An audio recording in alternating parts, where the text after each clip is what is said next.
प्यारे बच्चों, चलिए आज हम लोग त्रिभुज की माध्यिका और त्रिभुज के केंद्र के बारे में पढ़ते हैं। तो सबसे पहले यहाँ पर देखिए बच्चों, पहला दिया गया है त्रिभुज की माध्यिका। त्रिभुज के अंदर खींची गई ऐसी सरल रेखाएं जो किसी भुजा के मध्य बिंदु से सम्मुख शीर्ष को मिलाती है त्रिभुज की माध्यिका कहलाती है। तो सबसे पहले देखिए बच्चों, नीचे में एक त्रिभुज बनाया हूँ ABC, और उसी तरह से जैसे कि यहाँ पर ये पहला भुजा है BC।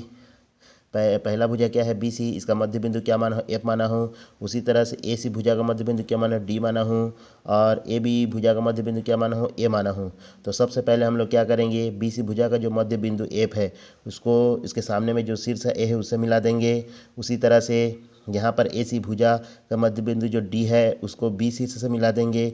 उसी तरह से AB भुजा का मध्य बिंदु E है उसको C से मिला देंगे, C शीर्ष पर मिला देंगे, समझिए।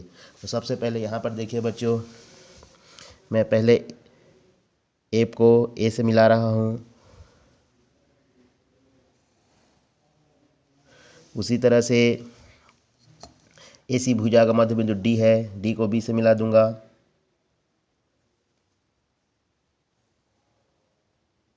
उसी तरह से AB भुजा का मध्य E को मैं शीर्ष C से मिला दूंगा।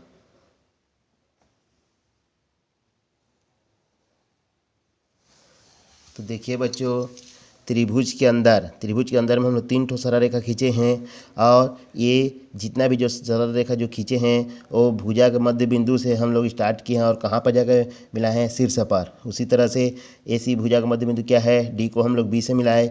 उसी तरह से AB भुजा का मध्य बिंदु क्या है, E है, तो E को शीर्ष C से मिलाए। तो इसीलिए उसका जो परिभाषा जो दिया गया है, त्रिभुज के अंदर खींची गई ऐसी सरल रेखाएं जो किसी भुजा के मध्य बिंदु से सम्मुख शीर्ष को मिलाती है त्रिभुज की माध्यिका कहलाती है। तो इन तीनों सरल रेखाओं को हम लोग क्या बोलेंगे, त्रिभुज की माध्यिका बोलेंगे, समझिए। उसी तरह से नीचे में दिया गया देखिए बच्चों, त्रिभुज के केंद्रक। त्रिभुज की तीनों माध्यिकाएं संगामी होती हैं। माध्यिकाओं के संगमन बिंदु को त्रिभुज का केंद्र कहते हैं।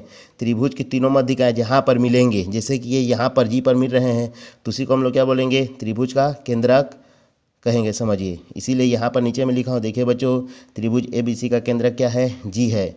उसी तरह से यहाँ पर भी G में दर्शा सकता हूँ, ऊपर में जो चित्र दिया गया है उसको भी। तो त्रिभुज ABC का केंद्र क्या होगा, G होगा। उसी तरह त्रिभुज ABC का भी केंद्र क्या होगा, इसका भी क्या होगा, G होगा। इसीलिए उसका परिभाषा दिया गया, देखिए बच्चों, त्रिभुज की तीनों माध्यिकाएं संगामी होती हैं। माध्यिकाओं के संगम बिंदु को त्रिभुज के केंद्र कहते हैं। त्रिभुज की तीनों माध्यिकाएं जहाँ पर मिलेंगी, जहाँ पर उन तीनों का क्या होगा, मिलन होगा, उसी को हम लोग क्या कहेंगे, त्रिभुज का केंद्रक कहेंगे, समझिए।